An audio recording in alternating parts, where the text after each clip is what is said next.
Hammaga salom, bu Baby Mochi va biz hozir fanfikerlar, hot fanfic va Stop Hot Girl'ni sharhlaymiz. Qani ketdik.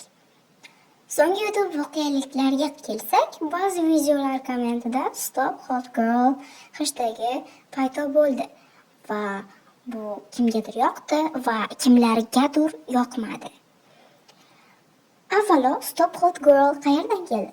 Aynan buni Taemitsu o'z kanalida video shaklida joyladi. Bu videodan so'ng kommentlarda uning obunachilari xuddi shu kabi kommentlarni yozib qoldirishdi. Avvalo, xud ko'rish ko'rmaslik bu hammani o'ziga havola. Agar uni miyasi shunchalik rivojlanib ketgan bo'lsa, buni faqatgina armiyalar tomonidan tayyorlangan kontent bilan o'stirish emas. Faqatgina BTS muxlislari hot kontent qo'ymaydi. Armiyalardan boshqa YouTuberlar ham bundan-da yomon, bundan-da hot kontentlarni joylashadi. Bu birinchisi. Ikkinchisi, BTSga hate. Hot kontentlar va hot fanfic BTSga hate olib keladi. Bunday deyishimiz 100% noto'g'ri. Fanfiklar qanday bo'lishidan qat'iy nazar BTSga hate olib kelmaydi va fanfic shinavandalari ham oramizda ko'pgina uchraydi. Bu rost, bu bo'lgan gap. Va BTS ham doim o'z videolarida oz bo'lsa-da hot yo'nalishda ishlatadi. Masalan, bunga J-Hopening Girl va boshqa BTSning o'zini qo'shiqlarini misol qilsak bo'ladi. Xo'p, men o'zim YouTube'da bir sharhga ko'zim tushdi. Bunda aytilgan ediki, sen oddiy YouTubersan xolos.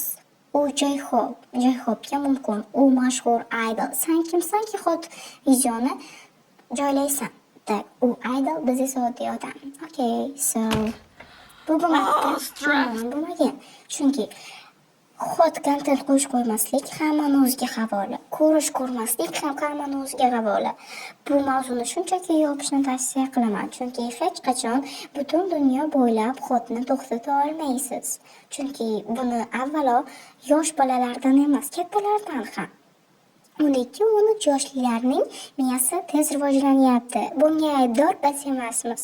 Ular o'sha bizdan eshitadigan gapni bizdan eshitmasa ham allaqachon o'zini yaqinlaridan eshitib ulgurgan. Bu shunchaki bizdan eshitiladigan birinchi gap emas. O'ylaymanki, nima demoqchiligim uchun deylar.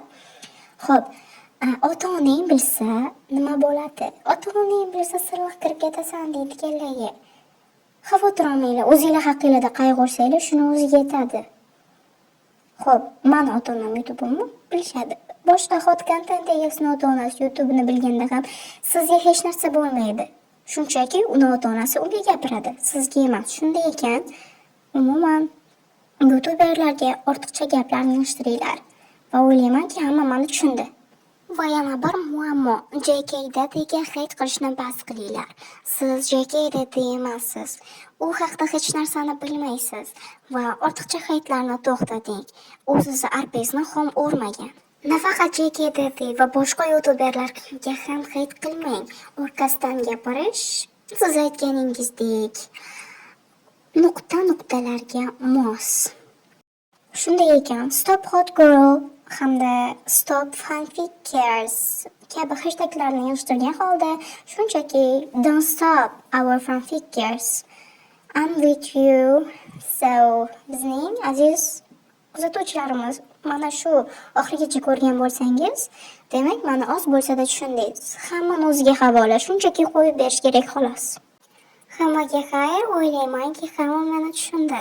Shunday ekan, fanfikerlarga ham, hot content egalariga ham hate'ni to'xtating. Hamma o'z bilgancha yashasin.